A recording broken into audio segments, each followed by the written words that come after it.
Hi hello నమస్తే అండి, welcome to my channel. ఈరోజు పిల్లలకు పెద్దలకు అందరికీ ఎంతో ఇష్టమైన ఫ్రూట్ సలాడ్ ఎలా చేయాలో చూపిస్తానండి. వీడియోని స్కిప్ చేయకుండా చూడండి. ముందుగా స్టవ్ పై బనాలి పెట్టి దానిలో ఒక 1 లీటర్ వరకు మిల్క్ని తీసుకున్నానండి.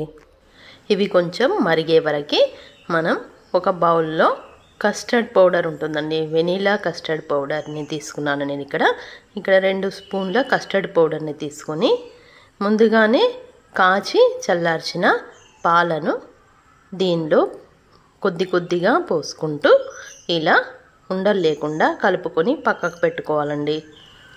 పాలు పూర్తిగా మరిగిన తర్వాత కొంచెం చిక్కపడ్డాక ఈ మనం ముందుగా కలిపి పెట్టుకున్న వెనీలా కస్టర్డ్ పౌడర్ మిల్క్ని కూడా దీనిలో యాడ్ చేసుకొని బాగా కలుపుకోవాలి. ఈ మిల్క్ మొత్తం ఇలా చిక్కబడే వరకు వేడి చేసుకోవాలండి. ఇలా బాగా కలుపుతూ ఉండాలి, లేదంటే కిందకి అడుగంటుతుంది. ఆ తర్వాత దీనికి 1 కప్పు షుగర్ని కూడా యాడ్ చేశానండి. ఈ షుగర్ మొత్తం మిల్క్లో బాగా కలిసే వరకు వేడి చేయాలి.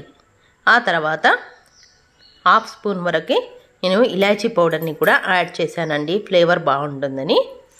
అది కూడా బాగా కలుపుకొని స్టవ్ ఆఫ్ చేసుకొని పక్కన పెట్టుకోవాలి. ఈ సలాడ్ చల్లారే వరకు పక్కన పెట్టుకోండి. ఆ లోపల మనం ఫ్రూట్స్ని ప్రిపేర్ చేసుకుందామండి.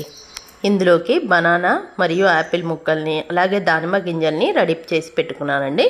ఇప్పుడు బాగా చల్లారిన తర్వాత ఈ సలాడ్లోకి మనం ముందుగానే ప్రిపేర్ చేసి పెట్టుకున్న యాపిల్ ముక్కల్ని, దానిమ్మ గింజల్ని, అలాగే బనానా ముక్కల్ని, అలాగే టూటీ ఫ్రూటీని కూడా నేను దీనిలో యాడ్ చేశానండి.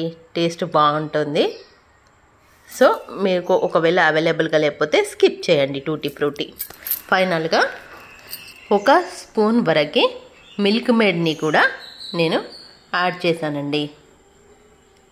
ఈ ఫ్రూట్ సలాడ్కి ఇది యాడ్ చేస్తే టేస్ట్ చాలా బాగుంటుందండి. అంతేనండి, ఎంతో ఈజీగా ఫ్రూట్ సలాడ్ని ఇలా మనం ప్రిపేర్ చేసుకోవచ్చు.